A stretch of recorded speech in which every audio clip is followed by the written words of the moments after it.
The title of our sermon today, I've called it as the glory of the cross. The cross in ancient times was not the icon for heroes. It was an icon for criminals and people who had done evil things. And it is so strange that it has now come to bear the message of good news that has changed the course of history. And every year in Good Friday, typically in most churches, we look at the 7 sayings of Jesus on the cross. And today, I wanted us to stick to the passage that was read to us in the Gospel of Luke and look at the 7 encounters that happened around the cross and follow it through the lens of the writer of the Gospel of Luke, so that we can see what he wanted us to see, and we will have a better appreciation of what happened on the cross.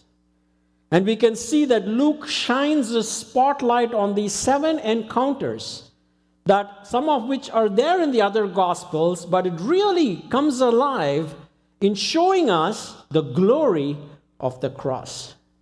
And the 7 encounters that we are going to look at are the encounter of Simon of Cyrene, the encounter of Jesus with the women of Jerusalem, the encounter of the crowds with Jesus, the encounter of the 2 criminals with Jesus, and the divine encounter that happens between Jesus and God the Father, and finally, the encounter of the centurion and the women who followed Jesus. And you can see there's a reason why Luke picked these specific encounters, so that the centrality of his focus of what he wanted to come out from this gospel will shine through. And it's important also for us to understand that Luke is writing to a very distinct person. He's writing to a man named Theophilus, who incidentally, commentators say, is probably a high-ranked Roman official. And because he was someone to whom Luke wrote this, Luke himself being a medical doctor, along with the book of Acts, you can see he wanted Theophilus to see certain specific events and incidents which he thought would affirm his faith and encourage him. And based on the 2 books that Luke wrote, we can firmly believe that the gospel had changed the life of this Roman official. This gospel that Theophilus read, and the gospel that has been read over centuries, has changed the lives of millions of people. And so here, when it comes to the cross, Luke is shining light on 7 encounters that shows the glory of Christ on the cross. And we'll see why that is through each one of them. The cross changes lives. So Luke 23 verse 26, it says, "And as they led him away, they seized one, Simon of Cyrene, who was coming in from the country, and laid on him the cross to carry it behind Jesus." Here is Jesus who is carrying this log to go towards the place called the Skull to be crucified. It was very common in Roman Empire, when there was a criminal who went against the state, they would lay this on them and parade them through the streets and crucify them in a high visibility area, so that it will be a deterrent for anyone who thinks of challenging the empire. And as Jesus was doing this and going through this, and he was unable to bear the cross, Luke suddenly brings in a character that he has not talked about until now in the entire gospel, the man called Simon of Cyrene, and that is all he has to say. And all we can know is that Simon of Cyrene, until this point, did not know much about Jesus, unlike the disciples who had heard what Jesus had to say, who had seen his miracles and who had witnessed all the wonderful, powerful demonstrations of Christ. And here is Simon, who's just pushed into the scene and forced to help Jesus carry the cross. And imagine this. He gets the closest vantage point to the suffering of Jesus as he carries the cross. And he literally gets to carry the cross. And not just that, he gets to hear the words of Jesus on the cross. He gets to see the death of Jesus on the cross. We don't know much of what happens to him after that. He is not mentioned after that in the rest of the scriptures. But if we read the Gospel of Mark, in the same passage, Mark introduces him as Simon, the father of Alexander and Rufus. And if you search through the Bible, you will find that Rufus is mentioned by the Apostle Paul in Romans chapter 16, verse 13, where he so enduringly speaks of Rufus and his mother, who he calls to be his own mother. You see, when someone had such a close encounter of Jesus on the cross, it impacted not just him, but his entire family. He was able to witness the glory of Christ on the cross, and that changed the dynamics of him and his whole family. And until now, probably Simon came from this island of Cyrus in the Mediterranean. He's not in the mainstream Judea. He's probably a religious guy, came like the other Jews to do his religious thing. But he had never explored Jesus. You know, if you have been a religious person all your life, but you have never explored Jesus closely, I invite you to ask the question and find out about Jesus. Who is Jesus? Why did he die? And what happened after his death? Because the answers to these questions will change your life for sure.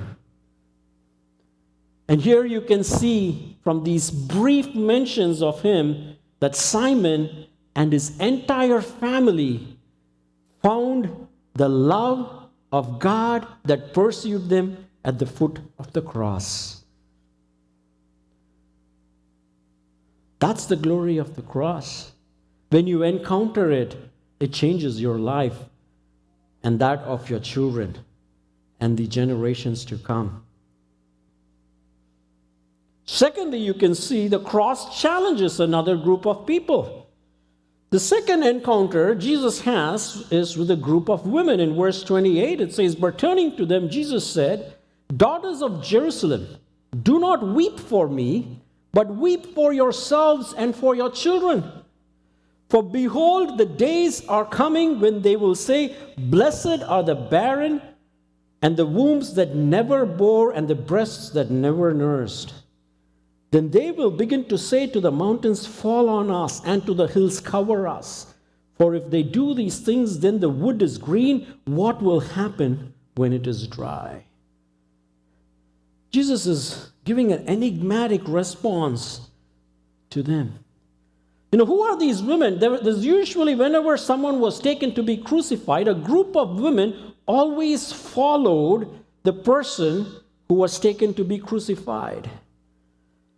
And they were always weeping and wailing for them, and sometimes they would carry special drinks that they would offer to minimize the pain the person goes through. They were a sympathetic crowd. But Jesus looks at them and says, "You should not be worried about me, but you should be worried about yourselves." Wow, why would he say that? Why would Jesus turn down this compassionate, loving response of a group of women whom he addresses endearingly as daughters of Jerusalem and tells them, worry about yourselves? You know, the verses he quotes and he prophesies are about the fall of Jerusalem that is going to happen in AD 70 when Rome will utterly destroy Jerusalem and completely. And also some verses in Revelation you can see it refers to the final judgment that is going to happen. So Jesus is looking at these women and saying, you think this is traumatic, what I am going through? You think this is painful and you're sad by looking at what I am going through physically? You don't get it, do you? You need to be worrying about yourself because guess what? There is a judgment day coming. And if you worry about that, you will not worry about me.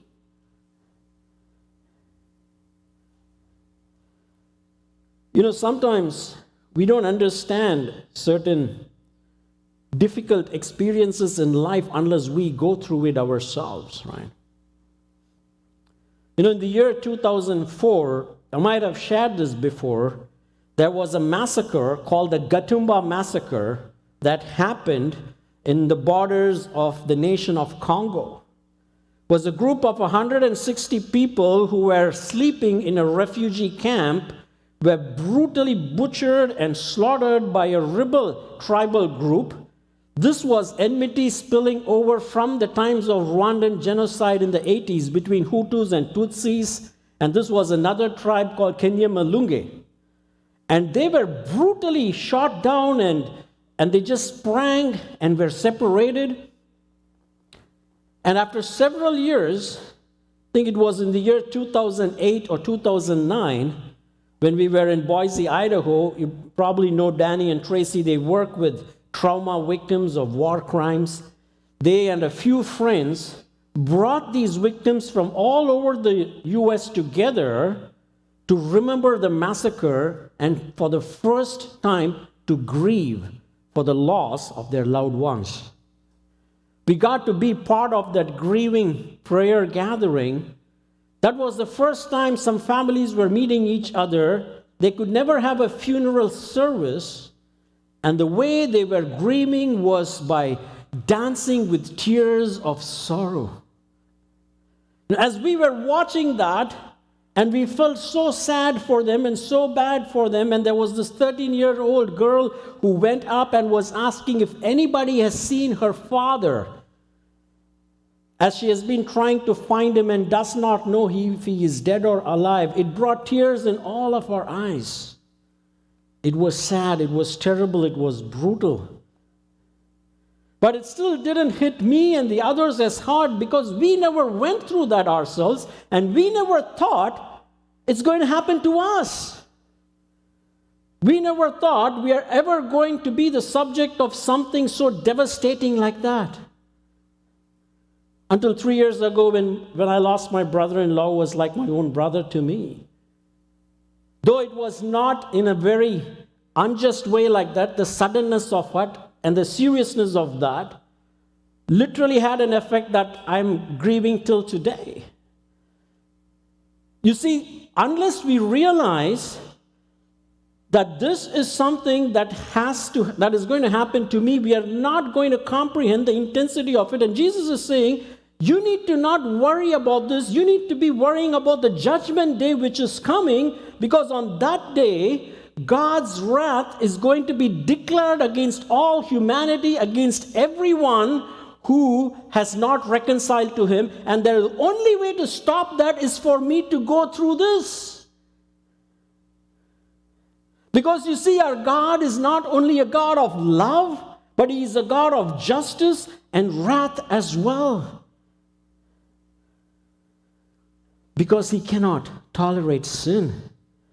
And Jesus knew that and said, I'm on my way to the cross to absorb this wrath of God that is going to be directed against everyone who does not come to Him through me. On the cross, God's wrath was going to be consummated. His righteous anger towards sin was going to be met. And it is glorious as it has never happened before, and it will never happen again. Jesus revealed the justice and wrath of God to the women while carrying the cross. The third and fourth encounters that Jesus has are with two criminals. You see, there's this wide variety of people who are having these encounters with Jesus, from a complete stranger like Simon from Cyrene to the daughters of Jerusalem who had been watching Jesus just a week ago, sang Hosanna to him, and now are even empathetic for him, to these two criminals who are totally on the other end of the spectrum. Whereas in the case of the women, they were Jewish, they were religious, they were caring about all those stuff. These were lawbreakers. They just didn't care about any man-made or God-made laws. And so even one of them said, hey, it's about right that we get to hang on the cross. You know, we read that encounter in 23 verse 39. It says, one of the criminals who were hanged railed at him, saying, are you not the Christ? Save yourself and us.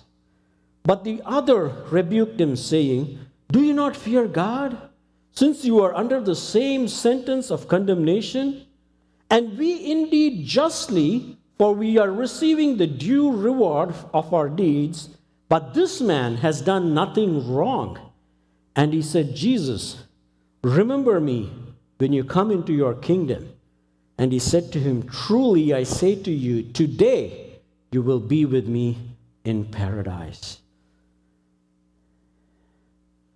You can see the glory of Christ being revealed in the grace that is being shown to the sinner. But before we get to that, we need to ask ourselves the question, once again, the first criminal who is on the opposite end of the spectrum to religious people and knew he was a criminal, still could not see why he needed Jesus. He was looking at Jesus and asking Jesus to only take care of his earthly life. He said, if you are God, why don't you get down? Why don't you just take away the suffering for you and for us? Come on, man. Prove to us that you are God. None of us, I'm sure, when we read this episode, would want to identify with this criminal. Perhaps we have not been as explicit lawbreakers as this criminal, but in his response, we have all for sure have prayed this prayer. Whenever we have encountered a difficult experience in our life, whenever we have lost a loved one in our life, whenever we have gone through pain and suffering, we ask and pray the exact same thing. God, why did you allow this to me? Can you just take this out of my life? That's the same prayer this criminal prays. Most of us pray like him when we have a difficult time. Just make my life here on earth better, Jesus. Isn't that why you are supposed to be my God? What he does not realize is unless Jesus dies, he cannot live. And that's the message the penitent criminal gets and says, I deserve it. You and I deserve it. He was able to see beyond his earthly life.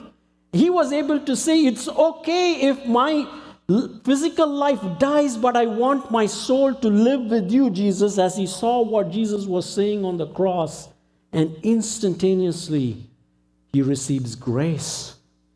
What can you do on the cross to redeem yourself, especially when your feet and your hands are nailed to it? Nothing. You can do absolutely nothing to earn your way into God's presence. And Jesus is saying, today you will be with me in paradise. That's glorious grace that's being shining through the cross, isn't it? And it is immediately available to anyone, anytime, even until the point of death. And that is why we can never say what people did or say to Jesus before they die. There is grace available until our final breath. God can use anything we have ever shared to our loved one to come to their mind so they can surrender their life to God. But for those of us who are angry at God because He took away something precious from us, because we lost a loved one, because He is making us go through so much pain and suffering. I want to encourage you to surrender that at the foot of the cross this evening and receive this grace that is freely available for you and for me. That's the glory of the cross. And now Luke zooms in to the encounter Jesus has with His Heavenly Father. We read in Luke 23, verse 44, it was now about the 6th hour, and there was darkness over the whole land until the 9th hour, when the sun's light failed, and the curtain of the temple was torn in two. Then Jesus, calling out with a loud voice, said, Father, into your hands I commit my spirit. And having said this, He breathed His last. And here Luke is shining the light on the willing surrender of Jesus to His Father, sacrificing Himself and opening the way for you and me to be in His glorious presence. As we read, at the curtain of the temple was torn in two. You know, if you read in the Old Testament, the temple had the Holy and the Holy of Holies, and inside the Holy of Holies was the Shekinah glory of God that was manifested.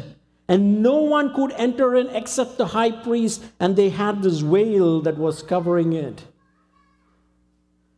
Christ's death literally tore that veil and gave us instant access into the glorious presence of God. There can be nothing more glorious about the cross than just this very moment, this historic moment where the veil was torn and we could go through Him into the glorious presence. It all happened because of the willful surrender of Christ to His Father. And when Jesus surrendered His Spirit, He gave His Spirit so that now you and me can receive the same Spirit to experience His glory. How wonderful that is. And finally, we move to the encounter of the centurion and the women who followed Jesus. These were perhaps His disciples. These were perhaps the people Jesus spent a lot of time being in their place. They supported His ministry and all of that. Verse 47 says, Now when the centurion saw what had taken place, he praised God, saying, Certainly this man was innocent. And all the crowds that had assembled for this spectacle, when they saw what had taken place, returned home beating their breasts. And all His acquaintances and the women who had followed Him from Galilee stood at a distance watching these things. You know, there's a lot of parallelism here, where Luke is showing us three groups are doing the same thing. They saw what had taken place. They saw what had taken place. They saw what had taken place. And then there is a distinct response. For the centurion, he was amazed. His eyes were opened to see the innocence of Jesus. We don't know if he was saved. We don't know if his life changed beyond that. But the reason Luke highlights this is to show the positive response of the centurion, and it concludes and reaffirms the eyewitness testimony pointing to the reliability of the event. And remember, he was writing this for Theophilus, this high-ranking noble official for whom it is affirming to see that one of his own centurions was right there witnessing to this and was able to claim the innocence of Jesus. And the same with the women. They were the eyewitnesses who were going to pass on the story to the other apostles and the other writers, which are going to be a witness and come together as this gospel that you and I get to read. It was a powerful witness, and Luke was trying to point out the effect of this witness. The testimony of the women now and on the resurrection day as well will be shared to the world and will change numerous lives.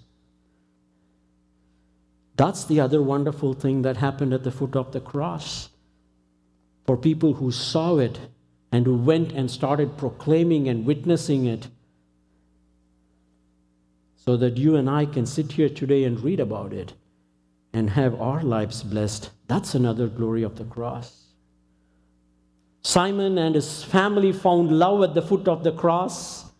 Jesus revealed the justice and wrath of God to the women while carrying the cross. The penitent sinner found grace at the foot of the cross. Jesus gave his Spirit, so now we may receive that Spirit to enter and experience the glorious presence of God. And the testimony of women now and on resurrection will share that witness to the world so that the blessing can abound and change numerous lives. That's the glory of the cross, my friends, and that's why it's called Good Friday. It's a glorious Friday, though it cost God the Father his own Son's life. And wherever you are this evening, I want to invite you as well to the foot of the cross. If you are someone who has known about Jesus for a long time but not had this personal encounter up close like Simon, I invite you this evening to seek that in your life.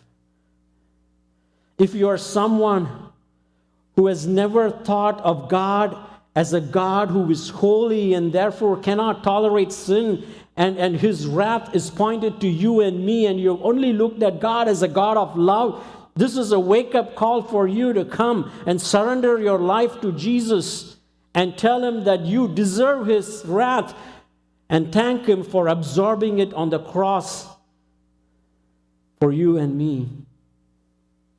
If you are someone who are angry at God because he took away something precious from you and are like this impenitent sinner who asks Jesus to just fix his earthly life and forget about his soul, I plead with you this evening to pray the prayer of the penitent sinner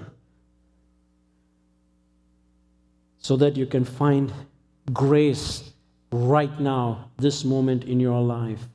And if you are someone who has experienced all of these in your lives, then you and I are bound to be a testimony to this, to witness to this to our friends who may have not yet heard this story for their lives to be transformed. I want to encourage you to think of someone you can share this message of Good Friday and Easter and perhaps invite them for our Easter service so their lives could be changed as well. Shall we pray?